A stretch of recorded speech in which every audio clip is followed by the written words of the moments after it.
Welcome to our Devos. We are talking about identity overhaul. We're talking about what it means to look at your past and your sin and really focus on your identity, meaning specifically how God views you, who you are, whose you are, why that matters, and why that is crucial for you overcoming sexual deviance and perversion.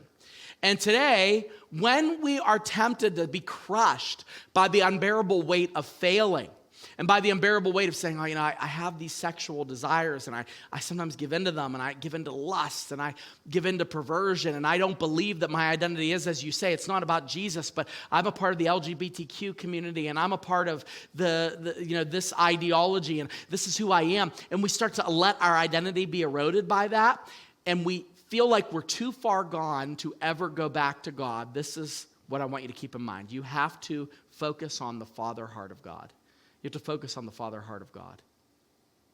We often will use the excuse of thinking of God as this judge, as a reason not to meet with him, as a reason not to interact with him. But in reality, he has the Father's heart. He's got the Father's heart. It's a father heart, a loving heart. I'm a father. I have 3 children. There are things that my children do that will make me nuts at times.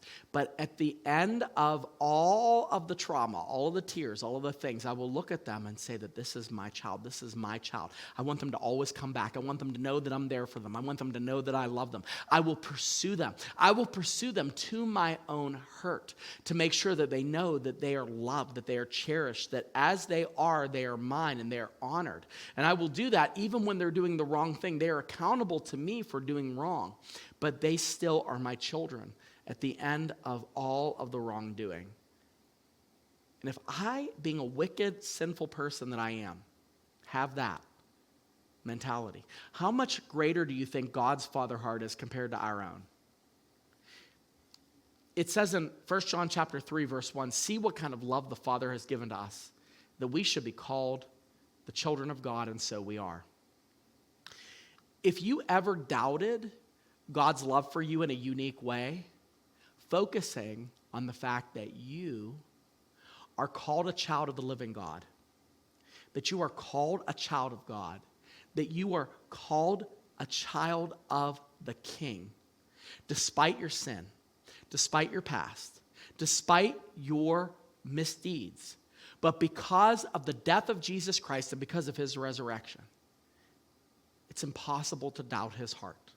It is impossible to doubt his love. You have to believe in that. If you believe in the cross, if you believe that Jesus died for you, you cannot divorce your mindset from the Father heart of God. You can't. It's so evident in every single bit of who we are as Christians. And it is a secret shortcut to overcoming sexual sin and overhauling our identity and believing that we are who God says we are. Make that change today. Stop living your life on the run in shame, but instead go to the Father. Repent. Give your life over to him completely and say, God, I don't want to have these struggles anymore. You're the Father. You desire to make me whole. You desire to make me new. You desire to make me changed. Believe in him and trust his Father's heart.